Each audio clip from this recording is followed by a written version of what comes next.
بالله من الشيطان الرجيم. بسم الله الرحمن الرحيم. وإذا سألك عبادي أني فإني قريب. وإذا اور جب سألك تو اس سے سوال کریں عبادی میرے بندے انی میرے متعلق یعنی اللہ تعالیٰ کے متعلق فإنی قریب تو ان کو بتا دو فإنی پس بے شک میں قریب ان کے قریب ہوں. رمضان کے حوالے سے دعا کی آیت آئی ہے جس میں دعا کے بارے میں بعض مسائل اور احکام اللہ تعالیٰ نے واضح فرمائے ہیں. ان میں سے سب سے پہلی بات یہ ہے کہ جب بندے تو سے میرے بارے میں سوال کریں کہ اللہ تعالیٰ سے ہمیں کیسے دعا کرنی چاہیے, آہستہ کرے یا اونچی آواز سے کریں, تو اللہ تعالیٰ نے اس کا جواب یہ دیا کہ میں تمہارے بالکل قریب ہوں. آہستہ پکارو گے تب بھی میں بات سنوں گا, اونچی پکارو گے تب بھی بات سنوں گا. اور جیسے کہ میں نے وضاحت کی اس کی قریب کا معنی یہاں پہ اللہ تعالیٰ کے علم کے ساتھ اور قدرت کے ساتھ اور اختیار کے ساتھ قریب ہونا مراد ہے. یہاں سے اللہ تعالیٰ کی ذات عرش معلیٰ پہ جلوہ فرما ہے. اس کے بعد اللہ تعالیٰ نے یہ بات ارشاد فرمائی اجیب ہو, جواب اس کا اردو میں مستعمل ہے لفظ اجیب ہو. کون سا فعل ہے؟ واحد متکلم ہے, مضارع کا فعل ہے. اجیب میں جواب دیتا ہوں یا میں پکار سنتا ہوں یا میں قبول کرتا ہوں. دعوتن دعویٰ کا معنی دعا, پکار. میں قبول کرتا ہوں دعا. الداعی داعی کا معنی پکار, دعا کرنے والا, پکارنے والا. پکارنے والے کی دعا کو قبول کرتا ہوں, پکارنے والے کی دعا کا جواب دیتا ہوں. کب دیتا ہوں؟ اذا دعانی, اذا جب دعانی وہ مجھ کو پکارتا ہے. اس آیت کا تعلق عقیدہ توحید کے ساتھ ہے اور اس میں بڑے مسائل ہیں جن میں لوگ واضح بھی ہوتے ہیں مسائل اور لوگ الجھتے بھی ہیں مسائل میں. اس لیے ان دعا کے ان مسائل کو اچھی طرح واضح کرنا چاہیے. پہلی بات تو یہ ہے اللہ تعالیٰ نے اللہ کا کلام ہے یہ, اور جو اللہ نے وعدہ فرمایا ہے اللہ تعالیٰ وہ وعدہ پورا فرماتے ہیں. من اصدق من اللہ قیلا, اللہ نے جو بات فرمائی ہے وہ اللہ معاف کرے ہنسی مزاج کی بات نہیں ہے, بڑی پکی بات ہے. ایسا ہی ہوگا جیسا اللہ نے فرمایا ہے. اور دوسری بات یہ ہے کہ یہ قرآن مجید جو ہے یہ کسی ایک حضرت صاحب یا پیر صاحب کے لیے نازل نہیں ہوا. بار بار یا ایھا الناس یہ کافروں کو بھی مخاطب کرتا ہے, مسلمانوں کو بھی مخاطب کرتا ہے, نیک اور متقی لوگوں کو بھی مخاطب کرتا ہے, گنہگاروں کو بھی مخاطب کرتا ہے. یہ سب کو خطاب کر رہا ہے. اس لیے پہلی بات تو اللہ نے یہ فرما دی کہ میں دعا قبول کرتا ہوں ہر پکارنے والے کی پکار, ہر دعا کرنے والے کی دعا میں قبول کرتا ہوں. یہ اللہ کا وعدہ ہے. اور اس کی تین نبی صلی اللہ علیہ وسلم نے صورتیں بتلائی ہیں. دعا قبول ہونے کی تین صورتیں ہیں.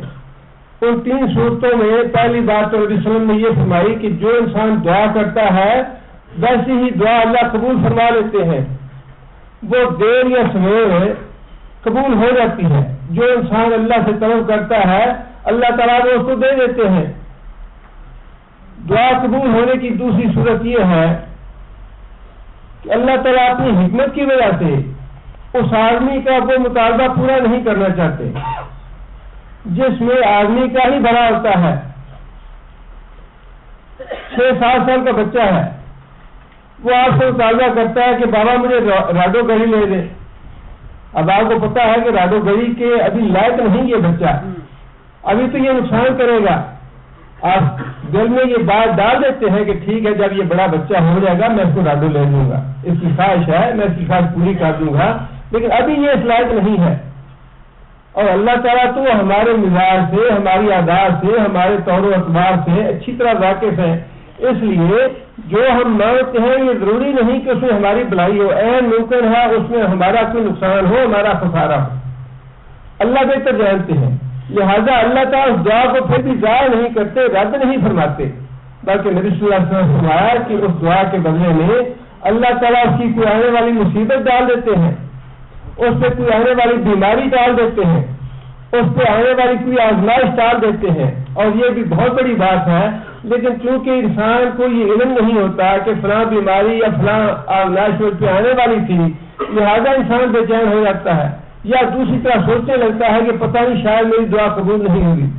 حالانکہ یہ بھی دعا قبول ہونے کی ایک صورت ہے کہ اللہ تعالیٰ کسی ایکسیڈنٹ سے محفوظ کر لے، کسی حادثے سے بچا لے، بیماری سے بچا لے، کسی مقدمے سے بچا لے، کسی بیٹے کی بیماری سے یا وفات سے یا اور کسی تکلیف سے، پریشانی سے بچا لے. یہ بھی اسی دعا کا نتیجہ ہے جو بندہ انسان سے کرتا ہے، اللہ تعالیٰ سے کرتا ہے.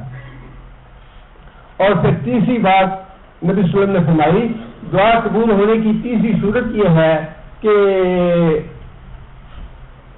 نہ تو انسان کو اس کی مطلوبہ چیز دی جائے جو اللہ کی حکمت میں اس کے لیے اچھی نہیں ہے، اور نہ ہی کوئی اس کی آزمائش یا آنے والی مصیبت ڈالی جائے، بلکہ اس کا اجر و ثواب اس کے لیے قیامت کے دن کے لیے محفوظ رکھی جائے. یہ تین صورتیں نبی صلی اللہ علیہ وسلم نے فرمائی کہ یہ تین صورتیں ہیں دعا کے قبول ہونے کی. لیکن دعا کو یہ کوئی نہ کہے کہ اس کی دعا قبول نہیں ہوئی یا اس کی دعا رد کر دی گئی. رد ہوتی نہیں دعا، ضائع جاتی نہیں دعا.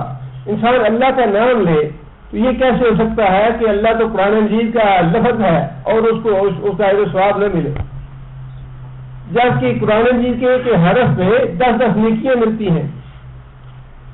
اور نبی صلی اللہ علیہ وسلم نے اس لیے یہ نصیحت بھی فرمائی دعا کے حوالے سے کہ کوئی آدمی یہ نہ کہے، دعا کے معاملے میں جلدی نہ کرے. صحابہ کرام نے پوچھا یا رسول اللہ جلدی کا کیا معنی؟ نبی صلی اللہ علیہ وسلم نے فرمایا کہ انسان عجلت میں پڑ جائے، بے چین ہو جائے، مضطرب ہو جائے کہ میری دعا، میں نے بڑی دعا کی، میری دعا قبول نہیں ہوتی اور قبول نہیں ہو رہی، اور مایوس ہو کے دعا کرنا چھوڑ دے. فرمایا کہ دعا کے معاملے میں جلدی نہ کرو، اس لیے کہ اللہ تعالیٰ کی ذات علیم ہے، حکیم ہے، خبیر ہے. وہ بہتر جانتی ہے کہ تمہارا کون سا مطالبہ کس وقت پورا کرنا ہے.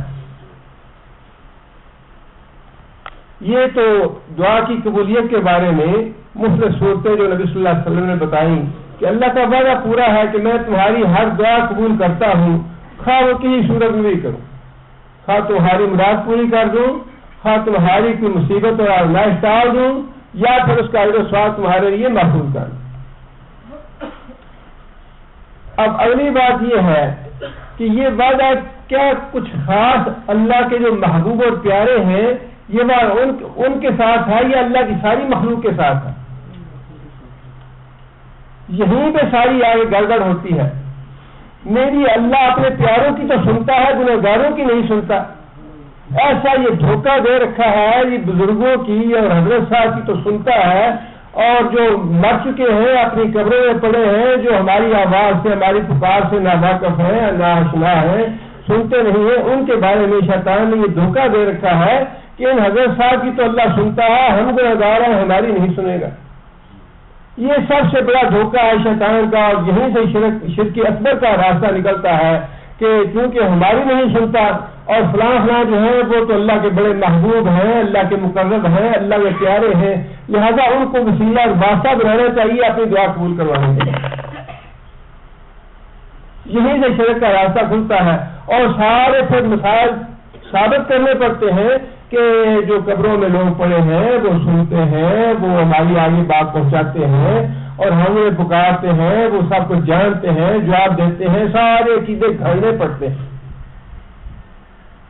حالانکہ اللہ تعالیٰ نے اس آیت میں یہ بات واضح طور پہ ارشاد فرمائی ہے کہ کوئی گنہگار مجھے پکارے، کوئی نیک پکارے، کوئی کافر پکارے، کوئی مسلمان پکارے، چھوٹا پکارے، بڑا پکارے، عورت پکارے، مرد پکارے، کوئی بھی پکارے، اور پھر وہ اللہ ہی کیا ہے جو اپنی مخلوق کی نہ سنے.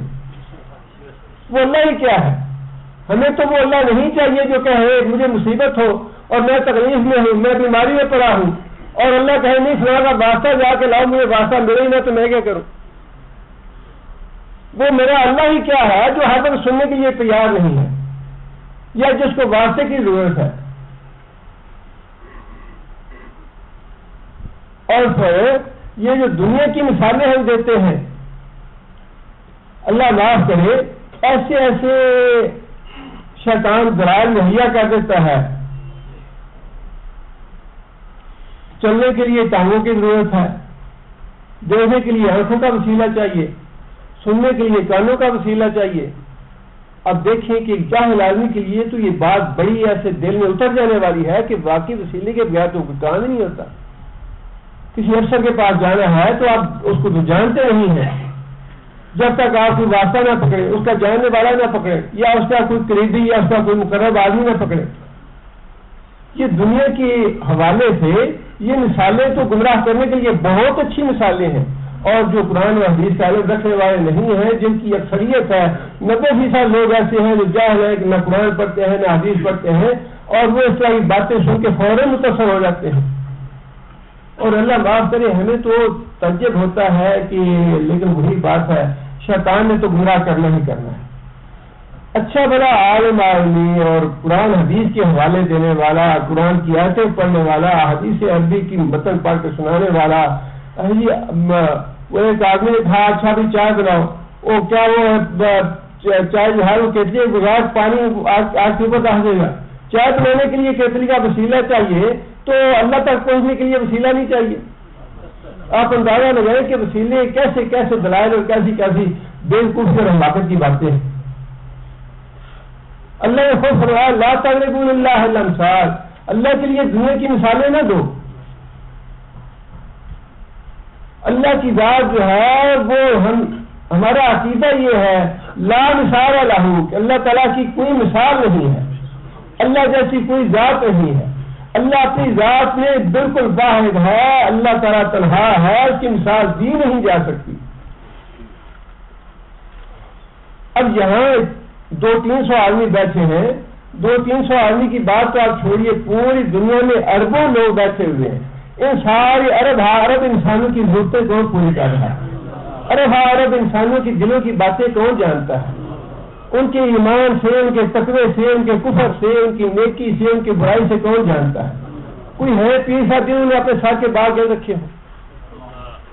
اللہ نے تو ساری مخلوق، ایک اللہ بناتا ہے کہ ایک ذرہ درخت کا ایک پتا گرتا ہے تو میں وہ بھی جانتا ہوں.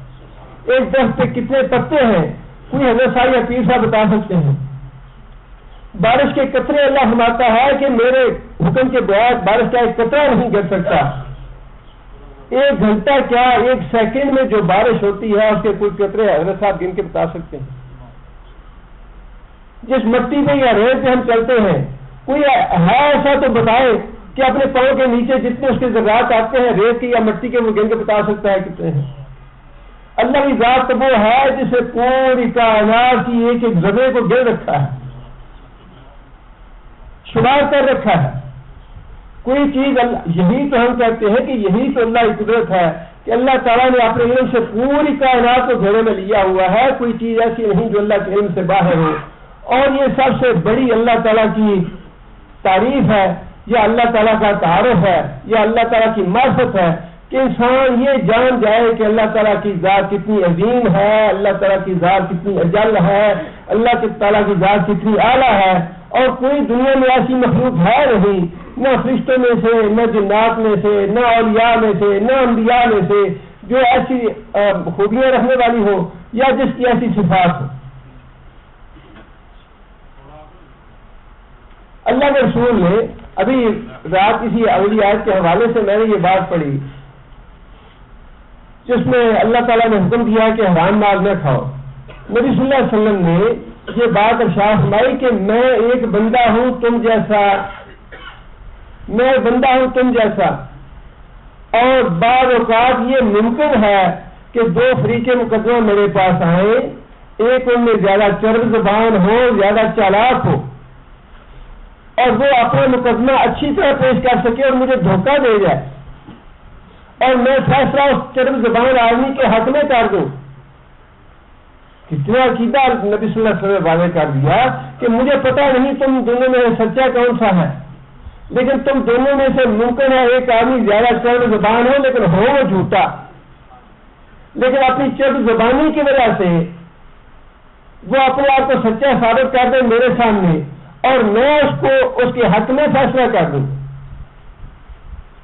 لیکن ساتھ تنبیہ فرمائی، لیکن یہ بات یاد رکھو کہ جو آدمی اس طرح سے اپنے حق میں فیصلہ کروا لے گا وہ جہنم کا ٹکڑا اپنے لیے لے گا۔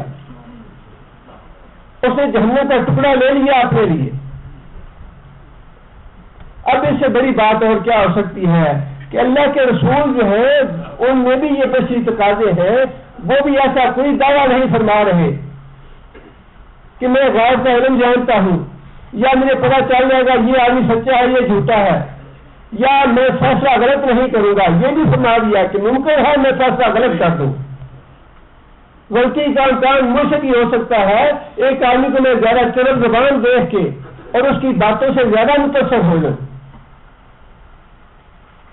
اب اگر اللہ کا نبی جو ہے وہ خود ان باتوں کا اور بشری کمزوریوں کا اعتراف کر رہا ہے، پھر اس کے بعد اور کون ہو سکتا ہے جو اللہ تعالیٰ کی صفات میں شریک ہو یا اللہ تعالیٰ جیسی صفات اس کی طرف منسوخ کی جائے۔ اور عقیدہ یہ ہے کہ دنیا میں کوئی بھی ولی براہ راست نہیں بن سکتا یا اللہ کسی کو ولی بناتا نہیں۔ اس کا طریقہ یہ ہے کہ جو ولی درخواست دیتا ہے ولی بننے کے لیے اپنے استاد کو یا اپنے حضرت صاحب کو یا بزرگ صاحب کو، وہ درخواست پہلے غوث الاعظم صاحب کے پاس جاتی ہے، وہ اس پہ دستخط فرماتے ہیں، اس کے بعد وہ درخواست حضرت علی کے رضی اللہ تعالیٰ کے پاس جاتی ہے، اور یہ سارے کام جو ہے تو نیچے نیچے زمین میں قبروں کے اندر ہونے ہیں۔ حضرت علی وہ درخواست بھیجتے ہیں نبی صلی اللہ علیہ وسلم کے پاس، اور پھر نبی صلی اللہ علیہ وسلم کو درخواست اللہ تعالیٰ کے پاس بھیجتے ہیں، تب ولی بنتا ہے۔ یہ کم از کم وسیلے ہیں، لیکن جو کھانے پینے والے نیچے ہیں، نظریں جانے لینے والے، وہ اس سے علاوہ ہیں۔ کیسا ڈھونگ بنا رکھا ہے اور مخلوق خدا کو گمراہ کرنے کے، اور کیسے کیسے طریقے بنائے ہوئے اور کیسی کیسی باتیں کھڑی ہوئی ہیں جن کا قطعاً کوئی قرآن حدیث سے تعلق ہی نہیں ہے، شریعت سے کوئی تعلق نہیں ہے۔ اللہ نے یہ وعدہ فرمایا ہے کہ جب بھی مجھے کوئی پکارے گا پکارنے والا، اجیب میں پکار قبول کروں گا، دعوتاً دعا، ادائے پکارنے والے کی، عباد آنی جب وہ مجھے پکارے گا۔ اور پھر یہاں اذا کا لفظ اللہ تعالیٰ نے فرمایا کہ دعا جو ہے اس کا ویسے کوئی وقت مقرر نہیں فرمایا۔ لا تاخذہ سنۃ ولا نوم، اللہ نہ سوتے ہیں نہ اللہ کو اونگ آتی ہے۔ اس لیے اللہ فرماتے ہیں کہ جب بھی تم مجھے پکارو، انسان بیمار ہوتا ہے، تکلیف آتی ہے، رات کو بیمار ہے، پانی کی ضرورت پڑ گئی، انسان پکارتا ہے ہائے ماما یا اماں جی مجھے پانی دینا، اماں تو سو رہی ہے، پکارتا ہے ابا جی بھی سو رہے ہیں، بیٹے کو پکارتا ہے بیٹا بھی سو رہے، کوئی نہیں سو رہا، اس لیے کہ سب کو نیند اونگ آتی ہے۔ اللہ فرماتے ہیں کہ مجھے نہ نیند آتی ہے نہ اونگ آتی ہے، دن کو پکارو گے دن کو سنوں گا، رات کو پکارو گے رات کو سنوں گا، شام کو پکارو گے شام کو سنوں گا۔ جب بھی پکارو یا بندے لبیک میں تمہاری بات سننے کے لیے تیار ہوں، اجیب ہو میں جواب دیتا ہوں، میں تمہاری بات قبول کرتا ہوں، تمہاری بات پہ لبیک کہتا ہوں کہ بندے بات کہو جو کہنا چاہتے ہو، میں تمہاری بات سن رہا ہوں۔ اگر یہ صفات اللہ میں نہ ہو یا یہ صفات عبد القادر جیلانی میں بھی ہو، علی حجویری میں بھی ہو، تو خدا اللہ کی خدائی کو ختم ہوگی، پھر اللہ کی خدائی کیسے رہے گی؟ دعویٰ تو یہی ہے کہ عبد القادر جیلانی رحمۃ اللہ علیہ نے فرمایا کہ میرا مرید اگر مغرب میں ہوگا تو میں مشرق میں اس کی دعا اور پکار سنوں گا، میرا مرید مشرق میں ہوگا تو میں مغرب میں اس کی دعا اور پکار سنوں گا۔ اگر عبد القادر جیلانی صاحب سنتے ہیں تو پھر اللہ کی خدائی ختم ہے، پھر کیا ہوا؟ اللہ کی الوہیت جو ہے وہ تو ختم ہو گئی۔ یہ تو چیلنج ہے، اللہ تعالیٰ نے یہ باتیں تو چیلنج کے طور پہ فرمائی ہے کہ کون ہے جس میں یہ صفات ہے، بتاؤ مجھے. اور ہم کہتے ہیں نہیں جی فلاں تو ہے یہ صرف، اگر صرف ہے وہ باتیں چار ساتھ گمراہ تو کر دیتے ہیں کہ اللہ نے فرمایا کہ جب بندہ تقرب حاصل کرنے کے لیے نوافل ادا کرتا ہے، میں اس کے ہاتھ بن جاتا ہوں، پاؤں بن جاتا ہوں، آنکھیں بن جاتا ہوں، کان بن جاتا ہوں. اس کی غلط تعویل کر کے لوگ گمراہ تو کرتے ہیں، لیکن بات یہ ہے کہ اگر وہ تمہاری تعویل صحیح ہے تو پھر اللہ کی صرف تو یہ ہے لا اس کو نہ موت آتی ہے اور نہ اونگ آتی ہے نہ نیند آتی ہے. پھر عبد القادر جیلانی کو موت کیوں آئی؟ لیکن وہ تو موت بھی نہیں مانتے، وہ تو کہتے ہیں پردے میں چلے گئے، پردہ فرما گئے ہیں. پردہ فرما گئے تو مٹی کے نیچے کیوں چلے گئے؟ اور پھر اگر واقعی حضرت صاحب اتنے غوث الاعظم ہیں، وہ دعا پکار سنتے ہیں، سب کچھ کرتے ہیں، جب عبد القادر جیلانی نہیں تھے پھر یہ کہہ رہا کون چلا رہا تھا؟ جب علی اجمیری نہیں تھے پھر اولاد کون دیتا تھا؟ جب امام بری نہیں تھے آج پیدا ہوئے ہیں یہ تو اللہ نے فرمایا کہ میں تو اول اور آخر، اور اس اول کی نہ انتہا ہے نہ آخر کی کوئی انتہا. اول والآخر والظاہر والباطن، اول اور آخر میری ذات. مجھے نہ موت آئے گی، نہ نیند آتی ہے، نہ اونگ آتی ہے. اور جتنے بھی انبیاء ہیں اولیاء ہیں وہ فوت ہو چکے ہیں، زندہ ہیں، ان کو نیند بھی آتی ہے، اونگ بھی آتی ہے، وہ موت بھی آتی ہے، قبر میں دفن بھی کیے جاتے ہیں، ان کا جنازہ بھی پڑا جاتا ہے، سارا کچھ ہوتا ہے. اس کے باوجود نہیں وہ تو پردہ فرما گئے. کیسا عجیب و غریب دھوکہ ہے، اللہ تعالیٰ معاف کرے. ان لوگوں کو ڈر نہیں آتا کہ اتنی مخلوق کو ہم سب کچھ پڑھتے ہوئے گمراہ کریں گے تو کیسا عذاب ہوگا ہمیں، کیسی ہماری بات پرس ہوگی. آگے اللہ فرماتے ہیں فَلْيَسْتَجِيبُوا لِي، پس تم لوگوں کو چاہیے کہ مجھے پکاریں. تم لوگوں کو چاہیے، پہلے تو فرمایا کہ میں سنتا ہوں تمہاری دعا پکار، جب بھی مجھے پکارنے والا پکارتا ہے میں اس کی دعا سنتا ہوں. اب یہ حکم دیا جا رہا ہے، اللہ ہر ایک کو یہ حکم دے رہے ہیں، چھوٹے کو بھی بڑے کو بھی، نبی صلی اللہ علیہ وسلم کے زمانے میں بھی قیامت تک جتنے بھی پیدا ہونے والے لوگ ہیں یہ سب کے لیے حکم ہے. فَلْيَسْتَجِيبُوا، تم لوگ مجھے پکارو، میری بات جو ہے اس پہ لبیک کہو، میری بات کو قبول کرو. فَلْيَسْتَجِيبُوا، یہ خاص لوگوں کے لیے حکم نہیں ہے کہ جو میرے مقرب اور پیارے ہیں وہ پکاریں. دھوکہ کہیں بھی نہیں ہے، اللہ نے بڑی صاف اور کھری کھری باتیں فرمائی ہیں. فَلْيَسْتَجِيبُوا، میں چونکہ دعا پکار سنتا ہوں لہذا میں تمہیں حکم دیتا ہوں کہ مجھے پکارو.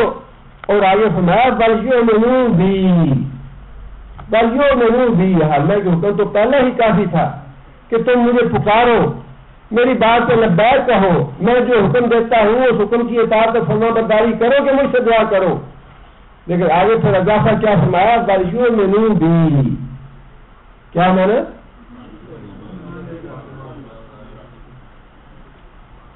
یہ حکم تو اللہ تعالیٰ ایماندار لوگوں کو ہی دے رہے ہیں، مسلمانوں کو ہی حکم دے رہے ہیں. روزے کے احکام ہیں،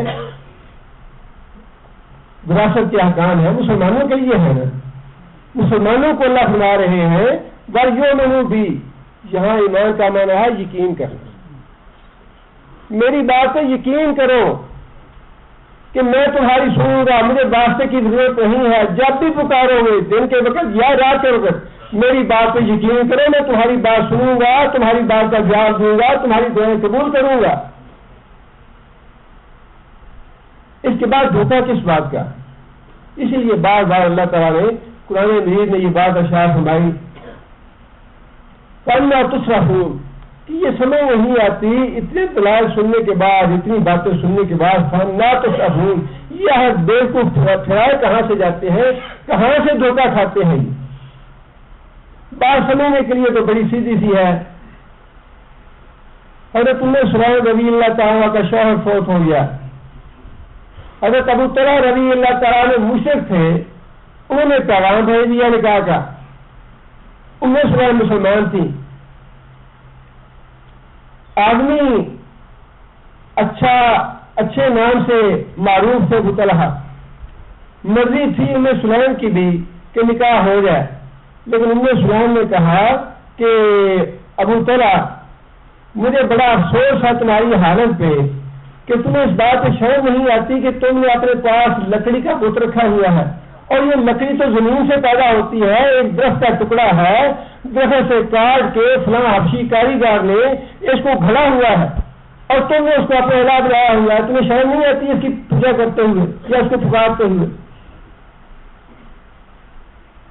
ابو طلحہ نے جب یہ باتیں سنی تو اس وقت تو خاموش ہو گیا، لیکن بات تو دل میں پڑ گئی کہ ایک عورت نے مجھے یہ پیغام بھیجا ہے جس کو میں نے نکاح کا پیغام بھیجا تھا، اس نے مجھے یہ باتیں کہی ہیں، اور سوچنے کے مجبور ہو گیا. سوچتے سوچتے چند دن کے بعد اس نتیجے میں پہنچ گیا کہ باقی جو باتیں اسے کہی ہیں یہ باتیں تو بڑی سچی ہیں. اور حضرت ام سلیم نے کہا کہ میں تو ایک اللہ پہ ایمان لائی ہوں، اللہ کے رسول پہ ایمان لائی ہوں، اور ہمارا آپس میں نکاح کیسے ہو سکتا ہے؟ تم کافر ہو، تم بتوں کو پوجتے ہو، لکڑی کو پوجتے ہو، پتھر کو پوجتے ہو، اور میں ایک اللہ کو ماننے والی ہوں، تم مجھے نکاح کا پیغام دیتے ہو، ہمارا نکاح کیسے ہوگا؟ وہ الفاظ ایسے تھے ام سلیم رضی اللہ تعالیٰ عنہ کے کہ ابو طلحہ کے دل میں بیٹھ گئے. اور چند دن کے بعد ابو طلحہ نے پیغام بھیجا کہ حق بات مجھ پہ واضح ہو گئی ہے اور میں تمہارا دین اختیار کرنے کے لیے تیار. بات تو بڑی سیدھی سی ہے کہ جو سوتا ہے وہ اللہ کیسا ہے، جس کو اونگ رہتی ہے وہ اللہ کیسا ہے، اور جو مٹی میں دفن ہوتا ہے خواہ پردہ کر کے ہی ہوتا ہے، اس میں تو اتنی طاقت نہیں ہے کہ وہ کہے کہ میں مٹی میں ڈالوں. زندہ آدمی کی مٹی میں جانا چاہتا ہے، کسی کو یہاں مٹی ڈال کے دیکھو. لیکن اس کے باوجود لوگوں کو دھوکہ دیتے ہیں نہیں پردہ کر کے چلے گا، موت تو نہیں آئی ان کو، یہ تو سنتے ہیں، یہ تو جواب دیتے ہیں، یہ تو ہمارا وسیلہ ہے. اللہ تعالیٰ نے اس آیت میں ساری باتوں کی تفصیل فرما دی ہے کہ اے ساری دنیا کے لوگوں، تم جب مجھے پکارو گے میں تمہاری پکار قبول کروں گا، تمہاری دعا قبول کروں گا.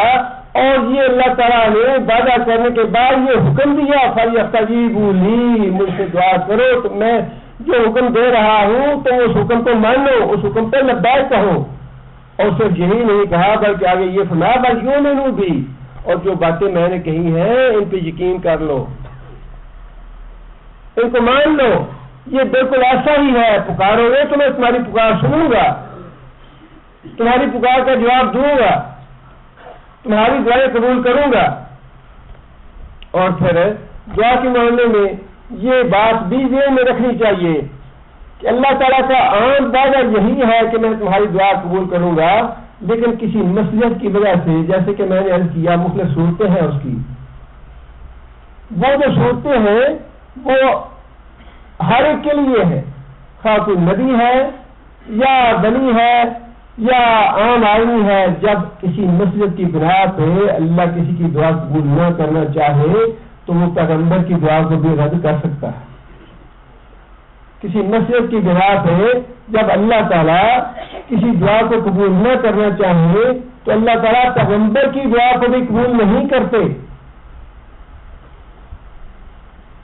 نبی صلی اللہ علیہ وسلم نے ایک تو یہ خواہش فرمائی لَوَدِدتُّ أَنْ أُقْتَلَ فِي سَبِيلِ اللَّهِ ثُمَّ أُحْيَا ثُمَّ أُقْتَلْ ثُمَّ أُحْيَا ثُمَّ أُقْتَلْ ثُمَّ أُحْيَا. میری یہ خواہش ہے کہ میں اللہ کی راہ میں جان دوں اپنی، قتل ہو جاؤں، پھر اللہ مجھے زندہ کرے، پھر قتل ہو جاؤں، پھر زندہ قتل ہو جاؤں، پھر زندہ ہو، پھر قتل کیا جاؤں. یہ تمنا تھی نبی صلی اللہ علیہ وسلم، اللہ نے پوری نہیں کرا، اس لیے کہ یہ اللہ کا قانون نہیں کہ ایک دفعہ دنیا سے جو چلا جائے اس کو واپس لایا جائے، یہ اللہ کا قانون نہیں ہے. اور پھر نبی صلی اللہ علیہ وسلم نے خود یہ بات ارشاد فرمائی، میں نے اللہ تعالیٰ سے 3 دعائیں مانگی تھی اپنی امت کے بارے میں، اللہ تعالیٰ نے 2 دعائیں قبول کر لیں، تیسری دعا اللہ نے قبول نہیں فرمائی. یا اللہ میری امت غرق عام میں ہلاک نہ ہو، فرمایا قبول ہے. دوسری فرمایا کہ یا اللہ میری امت کا اپنے غرق ختم نہ ہو، ہلاک نہ ہو، فرمایا یہ دعا بھی قبول ہے۔ تیسری دعا نبی صلی اللہ علیہ وسلم نے مانگی، یا اللہ میری امت کے درمیان خانہ جنگی نہ ہو، فرمایا یہ دعا قبول نہیں۔ اس لیے یہ بھی جو نبی صلی اللہ علیہ وسلم نے ہمیں صورت بتائی ہے وہ بھی کوئی استثنائی نہیں ہے کہ بزرگوں کے ضرور ہی اللہ قبول فرمائے گا۔ جب اللہ کی مشیت اور حکمت نہ ہوگی تو اللہ نبی کی دعا بھی قبول نہیں کرتا۔ جب اللہ کی مشیت اور حکمت نہ ہو اللہ کو مجبور نہیں کر سکتا کوئی۔ نبی اور صدیق مجبور ہیں، وہاں نبی ہو یا صدیق ہو یا فاروق ہو یا اولیاء ہو یا شہداء ہو، اللہ کی بارگاہ میں سارے اللہ کے محکوم ہیں، اللہ تعالیٰ کے غلام ہیں، اللہ تعالیٰ کی حکمت اور مشیت کے تابع ہیں، اللہ کے فرما بردار ہیں، اللہ تعالیٰ کے اطاعت گزار۔ اللہ کی ذات جو ہے وہ سب سے اعلیٰ ہے اور اللہ کی صفات میں کوئی دوسرا شریک نہیں ہے، سب سے بڑا۔ اس لیے تو اللہ تعالیٰ نے فرمایا کہ مجھے گالی دیتے ہیں، یہ لوگ گالی دیتے ہیں جو شرک کرتے ہیں میرے ساتھ۔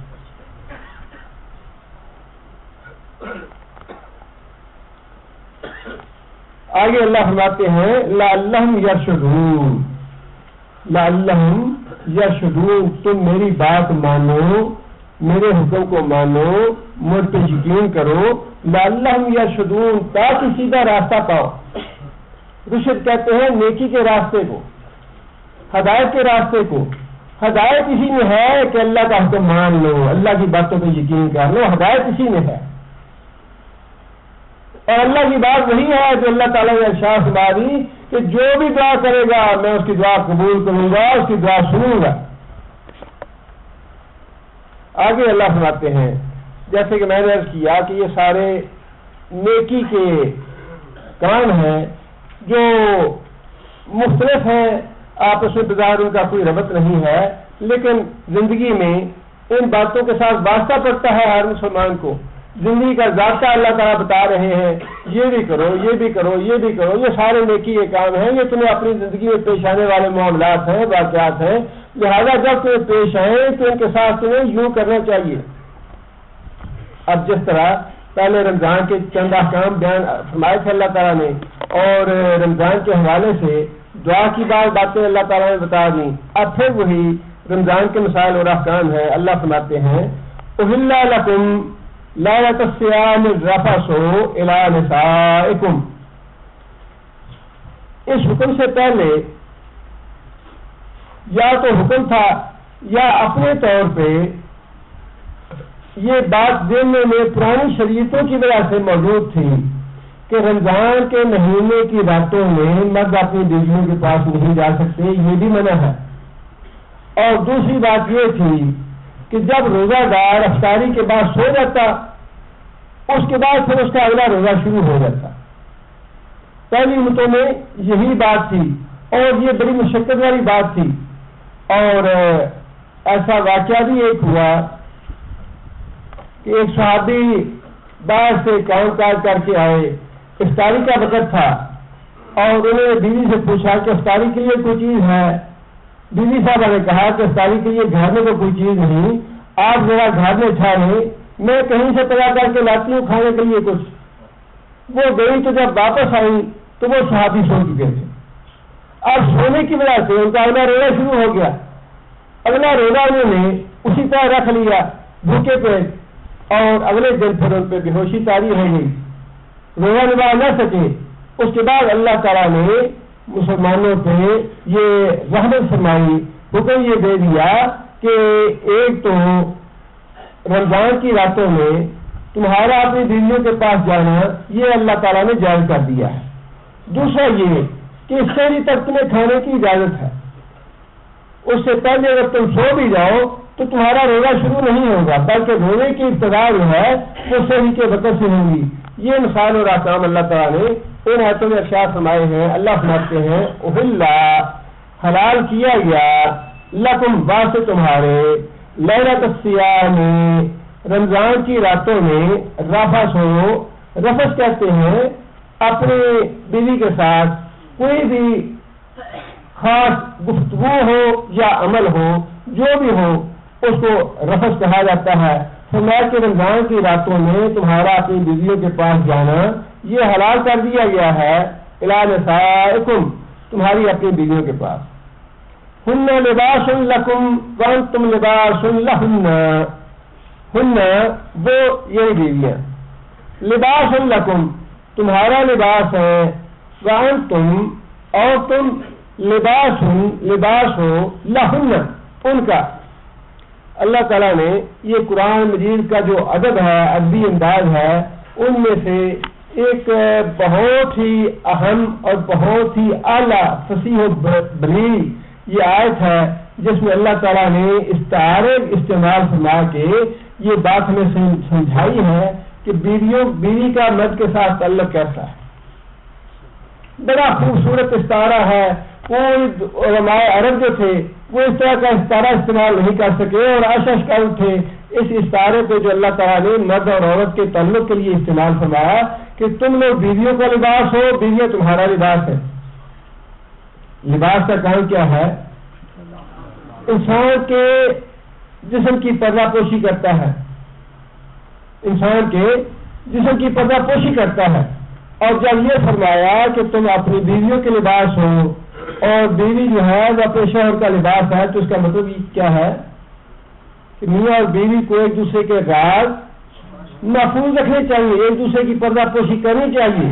اور اللہ کے رسول نے بڑے واضح الفاظ میں یہ حدیث بیان فرمائی کہ اللہ تعالیٰ کے نزدیک قیامت کے دن بدترین وہ مرد ہوگا یا بدترین وہ عورت ہوگی جو ایک دوسرے کے پاس رات کے اندر جاتے ہیں میاں بیوی اور دل کے وقت اپنے راز کی باتیں دوسروں کو بتاتے ہیں. وہ مرد بھی بدترین ہے اور بعض ایسے احمق اور بیوقوف لوگ ہوتے ہیں جو پھر واقعی اس طرح کی حرکتیں خبیث حرکتیں کرتے ہیں. اور نبی صلی اللہ علیہ وسلم نے بڑی سخت بڑا یہ فتنہ فساد ہے, اس سے بڑے فتنے فساد پیدا ہوتے ہیں. نہ تو بیوی کو اس بات کی اجازت ہے کہ وہ اپنے مرد کی راز کی باتیں دوسروں کو بتائے, نہ مرد کو اس بات کی اجازت ہے کہ وہ اپنے بیوی کے راز کی باتیں دوسروں کو بتائے. اور پھر یہ لباس جو ہے یہ انسان کو سردی اور گرمی سے بچاتا ہے. یہ لباس جو ہے نہ خوبصورتی کے لیے نہیں بلکہ سردی اور گرمی سے بچاتا ہے. اسی طرح میاں اور بیوی ایک دوسرے کے لباس ہیں اور نبی صلی اللہ علیہ وسلم نے کیا فرمایا کہ نکاح جو ہے یہ حیا پیدا کرتا ہے, بدکاری سے بچاتا ہے. نکاح جو ہے حیا تمہاری محفوظ کرتا ہے, حیا پیدا کرتا ہے اور تمہیں بدکاری سے بچاتا ہے. جیسا لباس جو ہے وہ انسان کی حفاظت کرتا ہے سردی سے, گرمی سے, گرد و غبار سے اور بارش سے اور چیزوں سے انسان کی حفاظت کرتا ہے. اسی طرح میاں بیوی جو ہیں وہ ایک دوسرے کے شرم و حیا کے محافظ ہیں. دونوں ایک دوسرے کو بدکاری سے نبی صلی اللہ علیہ وسلم نے یہ بات فرمائی. نبی صلی اللہ علیہ وسلم اللہ تعالیٰ کی بڑی نعمت ہے اسلام. اتنا فطری مذہب ہے, اتنا فطری مذہب ہے کہ اس کے برابر کوئی اور مذہب ہے نہیں. نبی صلی اللہ علیہ وسلم نے ہر انسان کی جو فطرت ہے ساری باتیں ساری کمزوریاں اس کی جو ہیں ان کو سامنے رکھ کے ہر بات بتائی امت کو.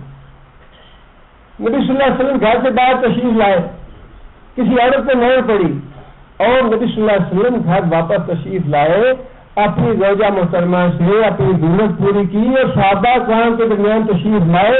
اللہ کا نبی ہے یہ, لیکن باتیں وہ بتا رہا ہے کہ کوئی بات اللہ کے رسول نے چھپائی نہیں.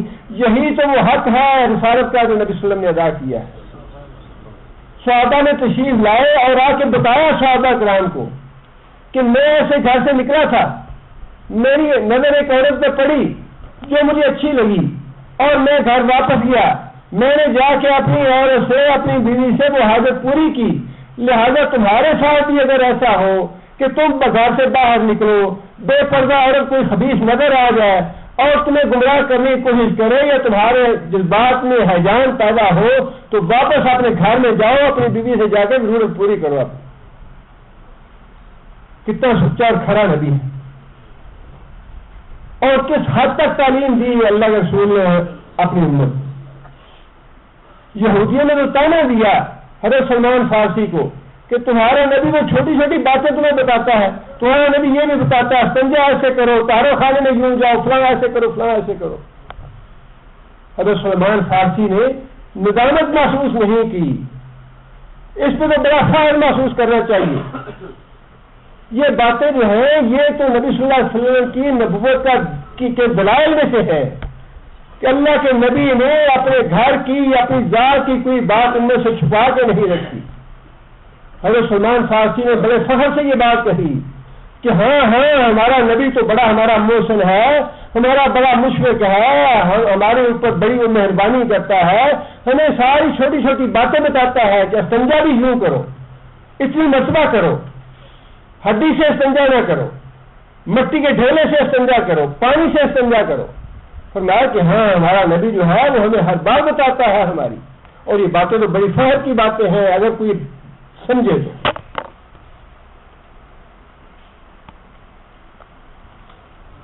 اور پھر اسی طرح انسان اپنے لباس ہمیشہ انسان اچھا منتخب کرتا ہے, انسان اچھا لباس منتخب کرتا ہے. اور نبی صلی اللہ علیہ وسلم نے بھی یہ بات ارشاد فرمائی کہ سعادت کی 4 نشانیاں ہیں, خوش بختی کی 4 نشانیاں ہیں. ان 4 نشانیوں میں سے ایک بات نبی صلی اللہ علیہ وسلم نے یہ فرمائی کہ انسان کی بیوی نیک اور متقی ہو, یہ سعادت کی بات ہے. دوسرا فرمایا کہ انسان کا گھر کھلا ہو, تیسرا فرمایا کہ اس کا ہمسایہ اچھا ہو, اور چوتھی بات فرمائی کہ اس کی سواری اچھی ہو. یہ 4 چیزیں جس کے پاس ہیں فرمایا وہ بڑا خوش قسمت آدمی ہے. اور ایک دوسری حدیث میں ہے کہ جب سونے چاندی کے بارے میں یہ آیتیں نازل ہوئی کہ جو لوگ سونا چاندی جمع کرتے ہیں قیامت میں ان کی تختیاں بنائی جائیں گی اور ان کی پیٹھیں جو ہے وہ تپائی جائیں گی ان تختیوں کے ساتھ, تو صحابہ کرام جو تھے انہوں نے آپس میں یہ باتیں کہیں کہ یہ چاندی سونا تو پھر اکٹھا بالکل نہیں کرنا چاہیے, لیکن یہ تو ہمیں پتہ چلے کہ کون سی چیز اچھی ہے, کون سا ہمیں کام کرنا چاہیے یا کون سا مال ہمیں اکٹھا کرنا چاہیے. تو پھر لوگوں نے صحابہ کرام سے پوچھا یا رسول اللہ یہ مال تو اکٹھا نہیں کرنا چاہیے, اور واقعی صحابہ نے مال اکٹھا نہیں کیا, اور یہ بڑا فتنہ ہے مال. یا رسول اللہ یہ تو اکٹھا نہیں کرنا چاہیے, لیکن ہمیں یہ بتائیے کہ کون سی چیز ہم اکٹھی کریں. نبی صلی اللہ علیہ وسلم نے 3 باتیں بتائیں. فرمایا کہ کوشش کرو اللہ تمہیں زبان ایسی دے جو اللہ کا شکر ادا کرنے والی. فرمایا کہ دل ایسا ہو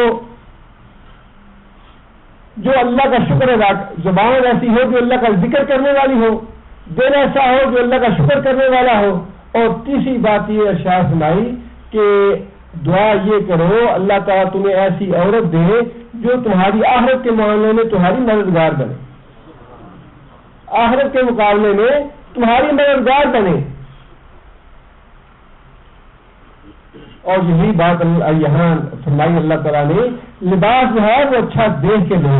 یہ عورت جو ہے یہ تمہارا لباس ہے, تم عورت کا لباس ہو, فضول اور گندا لباس نہیں لے لینا. بازار میں جاتا ہے انسان تو بڑی اچھی, انسان کہتا ہے میری پسند تو بڑی اچھی ہے, اور اس لباس کے بارے میں بھی اللہ کے رسول نے بتایا ہے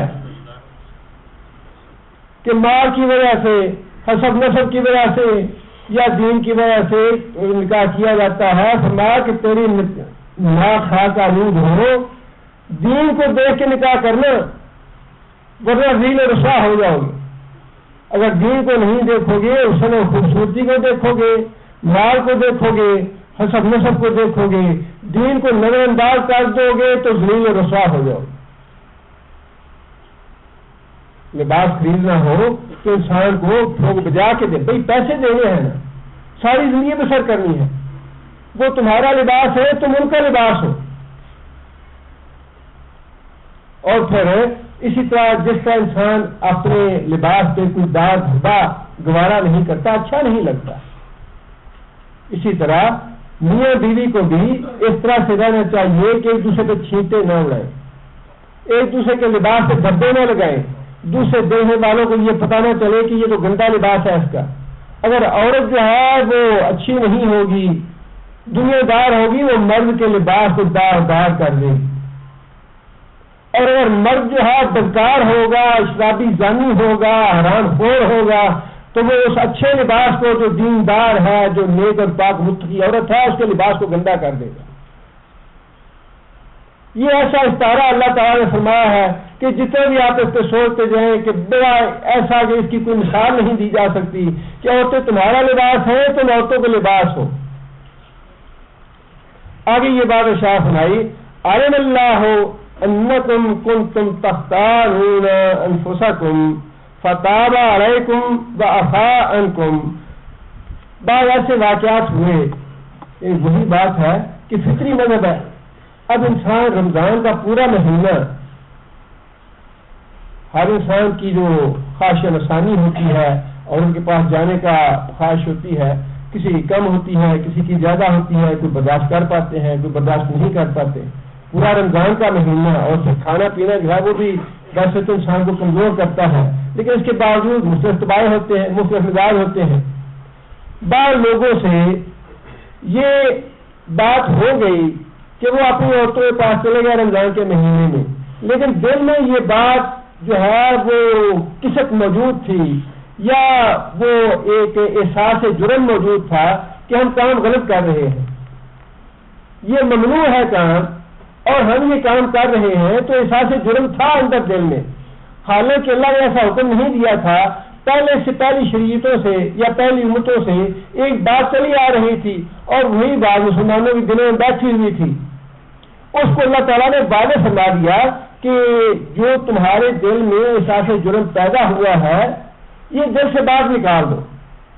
اللہ فرماتے ہیں کہ تم نے اپنے دل میں یہ سوچا کہ تم نے تو خیانت کی اللہ سے، اللہ نے تو منع کیا تھا رمضان کے مہینے میں کہ اپنی بیویوں کے پاس نہیں جانا، لیکن اللہ، اور پھر وہی بات ہے کہ اللہ تعالیٰ کی ذات پردہ پوشی کرنے والی، کسی کا نام نہیں لیا اللہ نے، بلکہ ویسے فرما دیا کہ تم میں سے بعض لوگوں نے خیانت کی ہے اپنے آپ سے۔ اپنے آپ سے مطلب یہ ہے کہ تم اپنے دل میں یہ سمجھتے تھے کہ بیوی کے پاس نہیں جانا، لیکن چلے گئے تم، لہذا تم نے خیانت کی۔ اس کا حوالہ دے کہ اللہ تعالیٰ نے یہ بات ارشاد فرمائی، عالم اللہ کو پتہ چل گیا ہے، انکم، بے شک تم تختارون، تم لوگ خیانت کرتے تھے، انفسکم، اپنی جانوں کے ساتھ، اپنی جانوں کے معاملے میں تم نے خیانت کی ہے۔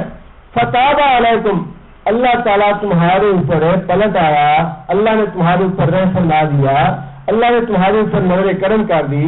وعفا عنکم، اور تمہاری وہ جو دل کے اندر احساس جرم تھا، یا تمہارے اندر جو دل کی کسک تھی کہ یہ کام تو منع تھا لیکن ہم نے کر دیا، اللہ فرماتے ہیں عفا عنکم، اللہ نے تم کو معاف کر دیا۔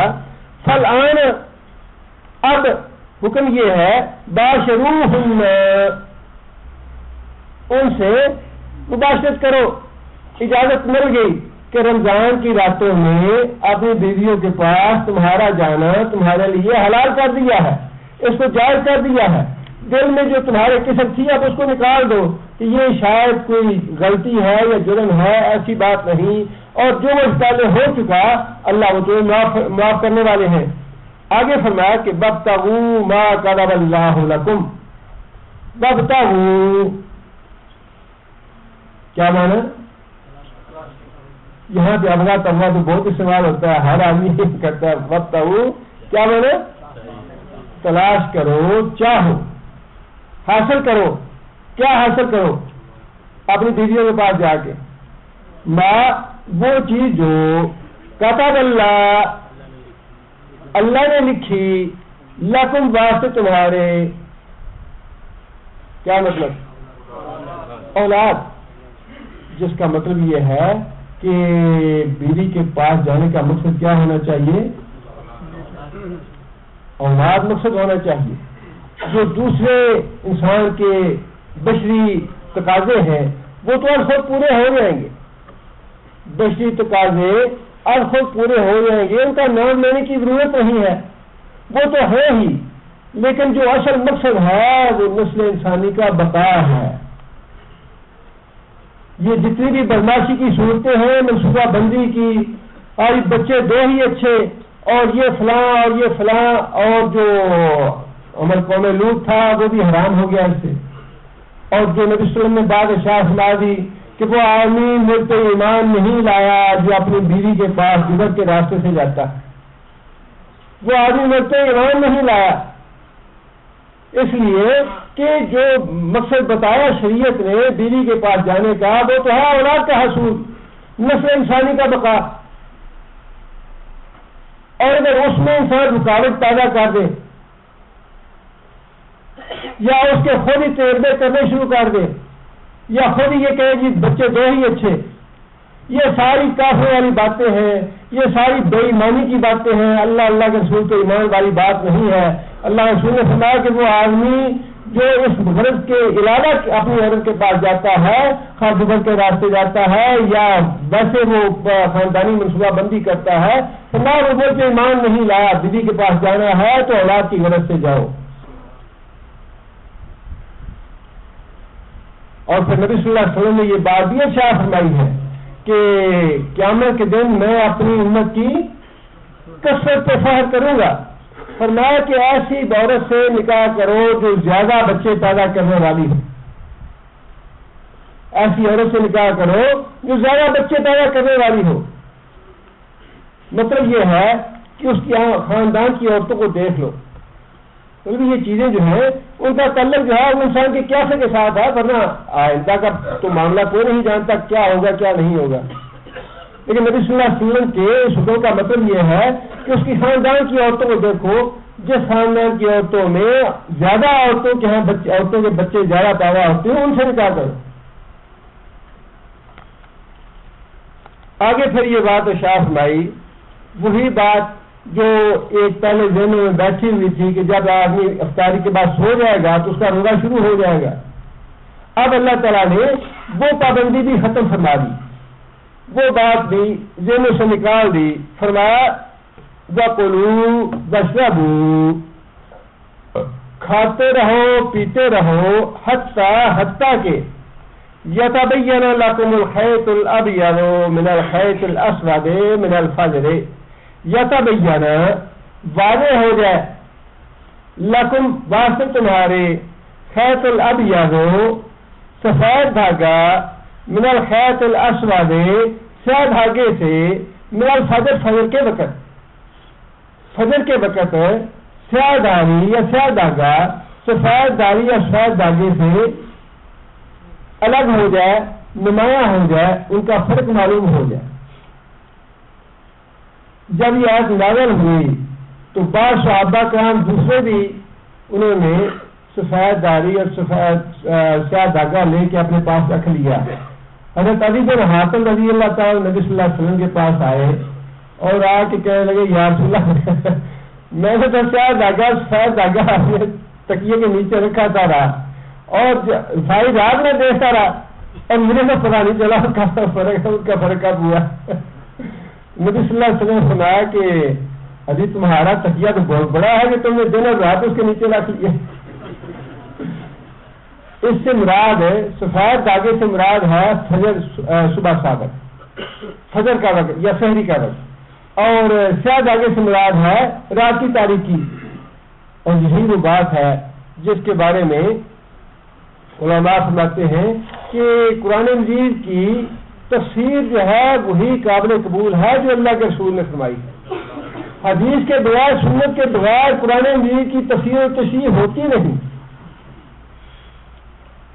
اور جو اللہ نے فرمایا کہ تمہارا رسول تمہیں کتاب سکھاتا ہے اور حکمت سکھاتا ہے، حکمت یہی ہے کہ عام آدمی کو پتہ نہیں ہے کہ سفید دھاگے اور سیاہ دھاگے کا مطلب کیا ہے، یہ تو اللہ کے رسول نے بتایا کہ سفید اور سیاہ دھاگے کا مطلب کیا ہے، اور وہ قرآن میں نہیں وہ حدیث میں ہے۔ حدیث میں جو شرح بتائی نبی صلی اللہ علیہ وسلم نے، جو سنت میں نبی صلی اللہ علیہ وسلم نے طریقہ بتا دیا اس کا، وہی قابل قبول ہے۔ اور یہ کہ نبی صلی اللہ علیہ وسلم کو پہنچتا ہے کہ وہ قرآن مجید کی اس طرح کی جو آیات ہیں ان کی تفسیر اور تشریح ہمیں بتائیں۔ فرمایا کہ جب رات کی جو سیاہ داری ہے یا رات کی سیاہی وہ صبح صادق کے وقت چھٹ جائے، الگ ہو جائے، تو فرمایا اس وقت تک تم کھا پی سکتے ہو۔ آگے فرمایا ثم اتم الصیام، ابتدا بتا رہی روزے کی کہ روزے کی ابتدا کس وقت میں ہونی ہے۔ فجر کے وقت جب صبح صادق طلوع ہو جائے وہ وقت ہے روزے کے ابتدا کا، اور روزے کا اختتام کیا ہوگا؟ ثم اتم الصیام، پھر تمام کرو اپنا روزہ، پورا کرو اپنا روزہ الی اللیل، رات کی ابتدا کب ہوتی ہے؟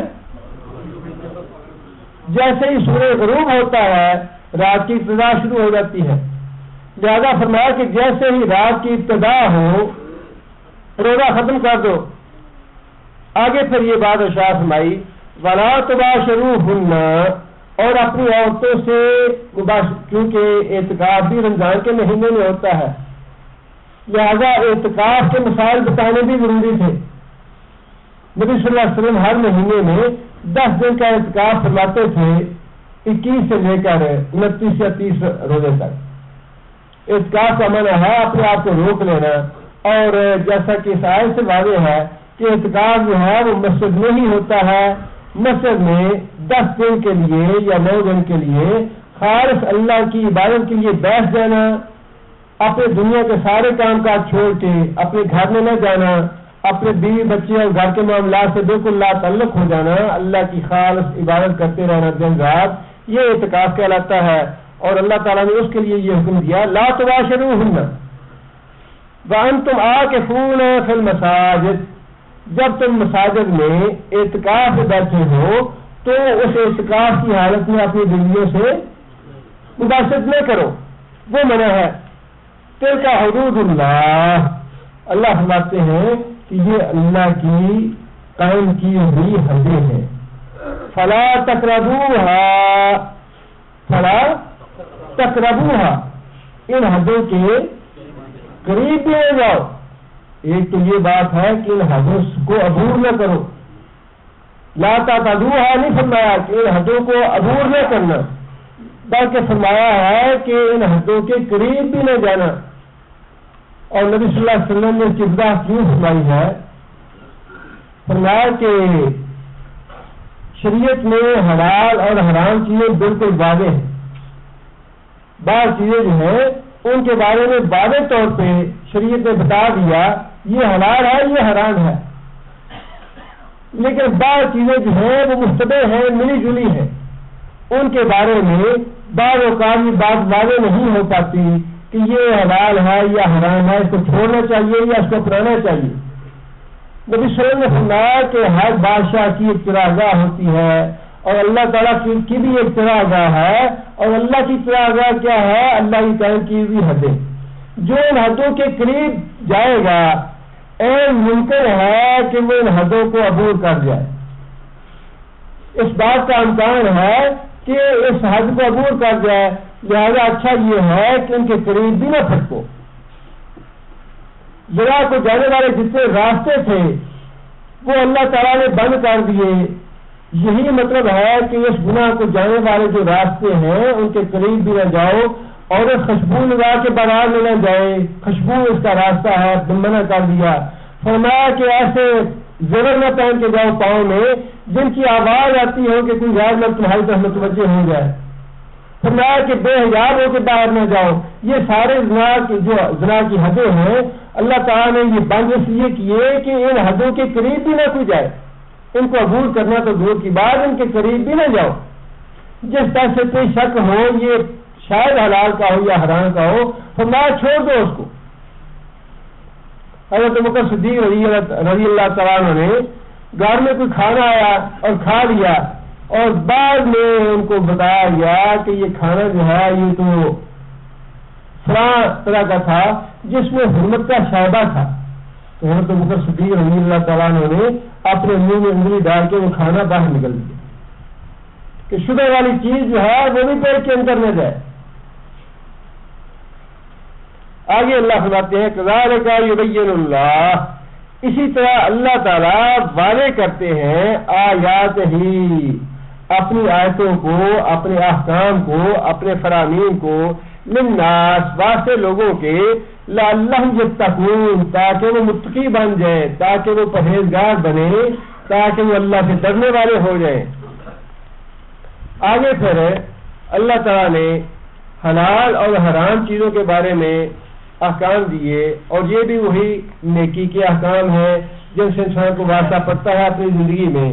پہلی بات تو یہ ارشاد فرمائی وَلَا تَأْكُلُوا أَمْوَالَكُمْ بَيْنَكُمْ بِالْبَاطِلِ، یہ تو پہلا حصہ ہے جس کا مطلب یہ ہے لا تاکلوا، نہ کھاؤ، اموالکم، اپنے مال، مراد یہ ہے ایک دوسرے کے اپنے، اس لیے فرمایا کہ جس طرح تمہیں اپنے مال کا دریغ ہے ویسا ہی دوسرے کے دریغ ہونا چاہیے۔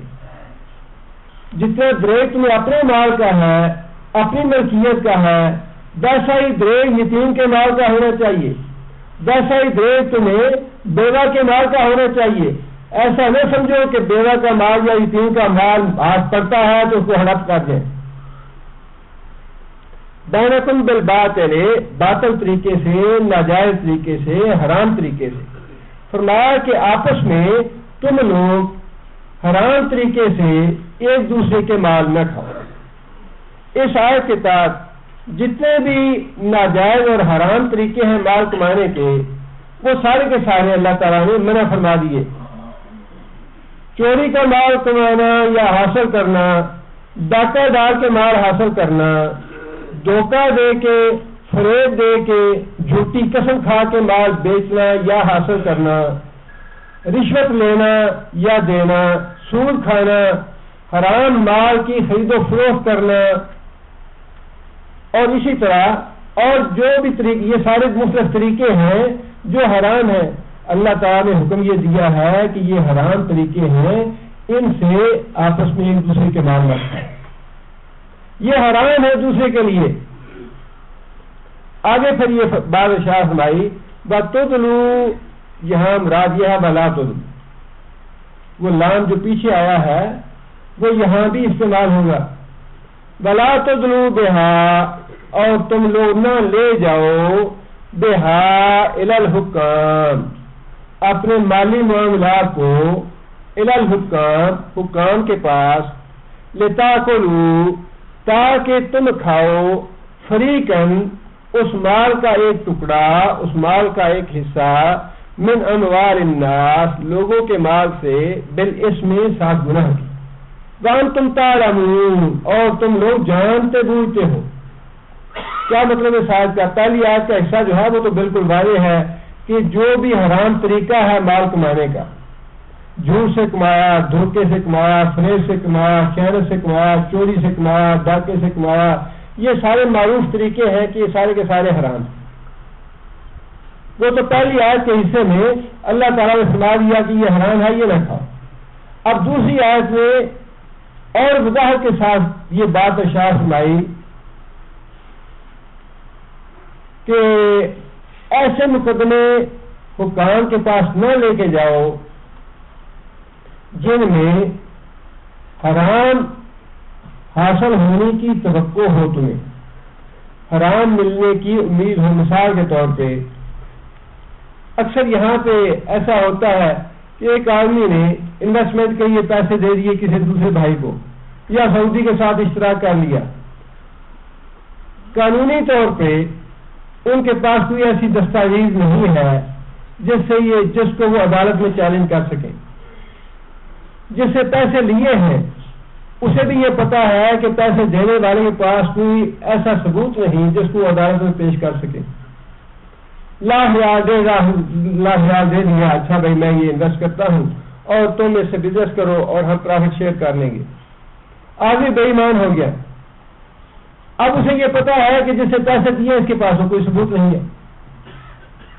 اب وہ آدمی جس سے پیسے لیے ہوئے ہیں وہ اس بات پہ اصرار کرے، اچھا چلو عدالت میں چلتے ہیں، جو عدالت فیصلہ کرے گی وہ مان لیں گے۔ اب جس سے پیسے دیے ہوئے ہیں اسے پتا ہے کہ میرے پاس تو کوئی ثبوت نہیں ہے، میں تو اعتماد پہ پیسے دیے ہوئے ہیں، اور جس سے لیے ہوئے ہیں اسے بھی یہ پتا ہے کہ پیسہ اس کا ہے، اس سے پیسہ دیا ہوا ہے اور میں نے پیسہ لیا ہوا ہے۔ اللہ فرماتے ہیں کہ اس طرح کے جھوٹے مقدمے جو ہیں جن میں تم زبردستی کسی کا حرام مال کھانے کا امکان ہے، ایسے مقدمے عدالتوں میں نہ لے جاؤ۔ تمہیں تو پتا ہے کہ یہ مال اس کا ہے، تمہارا نہیں ہے، لیکن تم زبردستی بدجانتی سے، خیانت سے اس کے مال پہ قبضہ کرنا چاہتے ہو۔ فرمایا کہ اسی حوالے سے وہ حدیث مفسرین نے لکھی ہے جو میں نے اس سے پہلے آپ کو سنائی کہ نبی صلی اللہ علیہ وسلم نے فرمایا کہ میں ایک بشر ہوں اور عین ممکن ہے کہ دو فریق مقدمہ میرے پاس آئیں. ایک فریق مقدمہ جو ہے وہ ہو تو جھوٹا لیکن اپنی چرب زبانی سے اپنے آپ کو سچا بنا لے اور میں اسی کے حق میں فیصلہ کر دوں. فرمایا یاد رکھو کہ تم مجھ سے تو غلط فیصلہ کروا لو گے لیکن اپنے پیٹ میں جہنم کی آگ ڈالو, جہنم کا ٹکڑا حاصل کرو گے غلط فیصلہ کروا کے. یہی مطلب ہے اس آیت کا کہ جب تمہیں پتا ہے کہ میں نے ایک زمین کے ٹکڑے پہ غصب کیا ہوا ہے, یہ یتیم کا جو قطع ہے, پلاٹ ہے, فلاں بیوہ کا ہے, فلاں یتیم کا ہے, قابل کم ہو گیا یا کرایہ کا مکان دیا تھا, اب کرایہ کے مکان سے جو جس نے کرایہ پہ لیا ہوا ہے وہ قابل ہو گیا, چھوڑ نہیں رہا. اب فرمایا کہ جو حقیقت ہے وہ اللہ تو جانتا ہے, دنیا نہ جانے تو اس سے وہ حق بدلے گا نہیں. جو جس نے حق دینا ہے اس پہ وہ حق دینے کا وبال رہے گا, خواہ دنیا کا فیصلہ کیا بھی ہو, عدالتوں کے فیصلے کچھ بھی ہو جائے. لیکن فرمایا کہ حکم یہ ہے, اللہ تمہیں یہ کہتا ہے کہ ایسے ناجائز طریقے سے بھی مال نہ کھاؤ جس میں خواہ عدالت تمہارے حق میں ہی فیصلہ کر دے, خواہ دنیا تمہیں ہی سچا کیوں نہ کہہ دے. ایک واقعہ اس سے پہلے میں نے سنا تھا کو حرام مال حاصل کرنے کا نقصان بڑا ہوتا ہے لیکن یہ اس طرح کا جو قبضے والا چوری کا مال کہتے ہیں, بڑا چوری کا گڑ میٹھا ہوتا ہے, بڑا انسان کا دل نہیں کرتا چھوڑنے کو.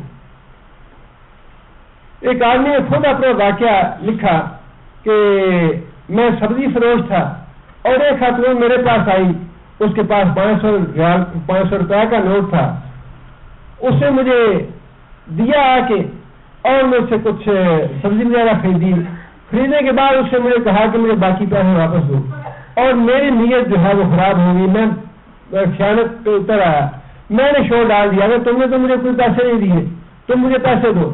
لوگ اکٹھے ہو گئے اور لوگوں نے, میں نے اپنی چرب زبانی کی وجہ سے لوگوں کو یہ یقین دلا دیا کہ یہ بوڑھی عورت جھوٹی ہے. وہ بوڑھی عورت روتی پیٹتی چلی گئی وہاں سے, اور اس کا ظاہر ہے جس طرح ظلم ہو اس کا دماغ تو ٹھکانے نہیں رہتا, ویسا ہی بوڑھا آدمی ہو. وہ سڑک پہ گئی اور اس کو کوئی دھیان نہ رہا, ٹکر آ کے ماری کسی ویگن وغیرہ نے اور وہیں پہ گری, اس کی ڈیتھ ہو. اب اس عورت اللہ تعالیٰ ڈھیل بڑی دیتا ہے, وہ آدمی خود کہتا ہے کہ اس 500 روپے سے مجھے اضافہ بڑا ہوا, میرا کاروبار بڑا پھیل گیا.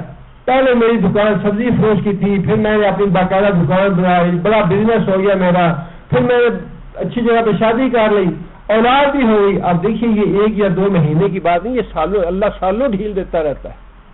لیکن اللہ دیکھتا رہتا ہے یہ بندے کیا کر رہے ہیں. یہ نہ سمجھے کہ اللہ کو پتہ, جو چیز بری ہے, جو چیز حرام ہے, جو چیز جس پہ حق نہیں ہے, اللہ کو پتا ہے کہ اس پہ اس کا حق نہیں ہے.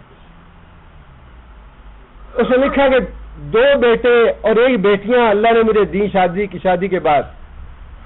دونوں بیٹوں کو میں نے امریکہ بھجوا دیا تعلیم حاصل کرنے کے لیے, اور تعلیم حاصل کی انہوں نے, ظاہر ہے 20-22 سال 23 سال 24 سال کا عرصہ گزر گیا اس بات کو.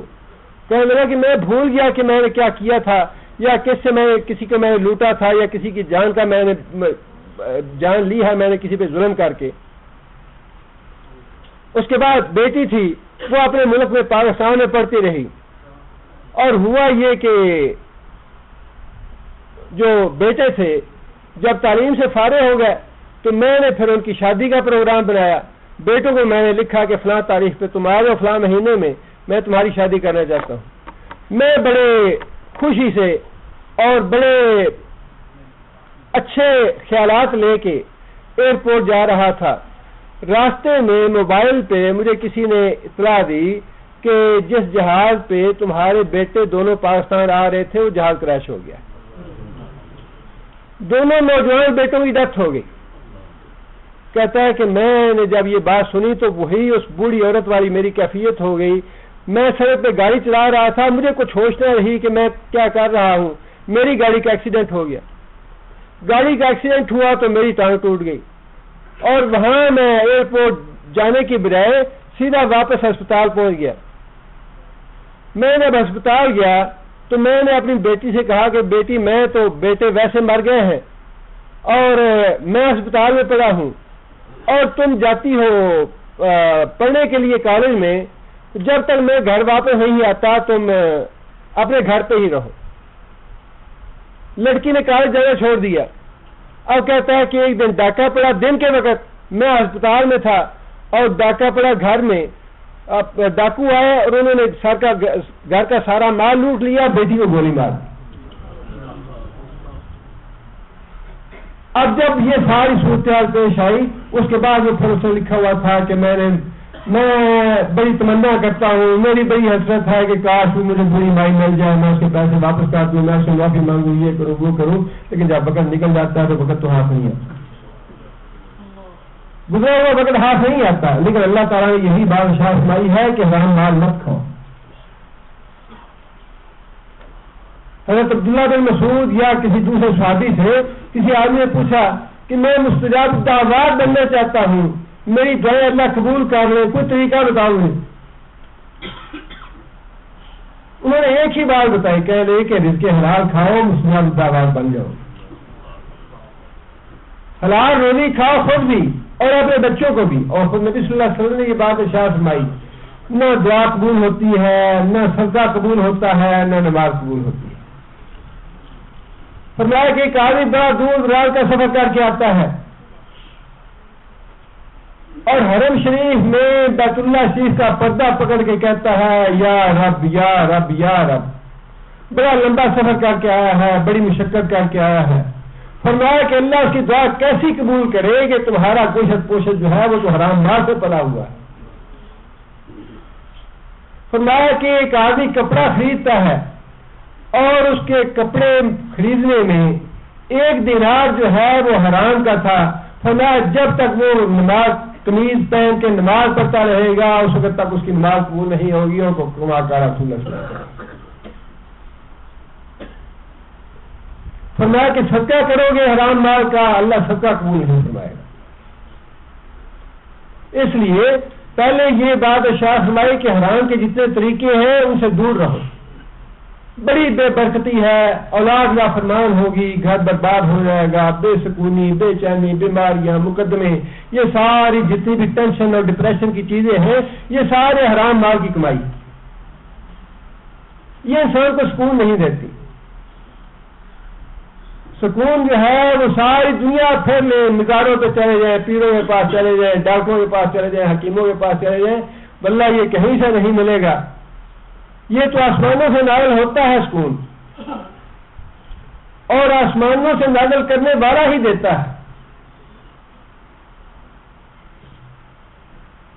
FSC میں ایک پوئم پڑھی تھی، بڑی اچھی پوئم تھی کہ جب اللہ تعالیٰ نے انسان کو پیدا کیا تو اللہ تعالیٰ نے فرشتے سے کہا کہ اچھا میں نے انسان کو پیدا کیا ہے، اسے فلاں فلاں نعمتیں دے دو، صحت بھی دے دو، جوانی بھی دے دو، بیٹے بھی دے دو، اولاد بھی دے دو، گھر بھی دے دو، رزق بھی دے دو، یہ بھی دو، یہ بھی دو، یہ بھی دو۔ وہ فرشتہ جو ہے وہ ساری نعمتیں انسان کے اوپر انڈیلتا رہا، لیکن جب سکون کی نعمت انڈیلنے لگا تو اللہ نے فرمایا بس رک جاؤ رک جاؤ رک جاؤ، یہ سکون کی نعمت جو ہے یہ میں ایسے نہیں دوں گا، یہ میں اپنے ہاتھ میں رکھوں گا، جس کو چاہوں گا دوں گا، جس کو چاہوں گا اس کو محروم کر دوں گا۔ الا بذکر اللہ تطمئن القلوب، یہ تو اللہ کے پاس ہے، جسے اللہ دے گا اسے ہی ملے گا، دنیا سے یہ ملتا نہیں۔ درباروں کے ٹھوکرے کھا لیں، پیروں کے ٹھڈے کھا لیں، حضرت صاحب سے دعائیں کروا لیں، جو مرضی کر لیں، ڈاکٹروں کے پاس جا کے یا منشیات لے لیں، شرابیں پی لیں، زنا کر لیں، جو مرضی کر لیں، یہ سکون کی دولت ملنی نہیں اس دنیا سے، نہ اللہ نے رکھی ہے یہاں۔ اس لیے فرمایا کہ یہ حرام مال جو ہے اس کی کوئی بھی صورت ہو، کوئی بھی قسم ہو، خواہ تم عدالت میں جا کے ثابت ہی کیوں نہ کر دو کہ یہ پلاٹ میرا ہے، یہ مکان میرا ہے، یہ بزنس میرا ہے، عدالت میں جا کے ثابت کر دو، لیکن تمہیں پتا انتم تعلمون، تمہیں پتا ہے، اور جو دوسرا فریق مقدمہ ہے اسے بھی پتا ہے کہ تمہارے لیے یہ حرام ہے، یہ مال اس کا ہے۔ فرمایا اس طریقے سے مال نہ سبحان ربک رب العزت عما یصفون وسلام علی المرسلین والحمد للہ۔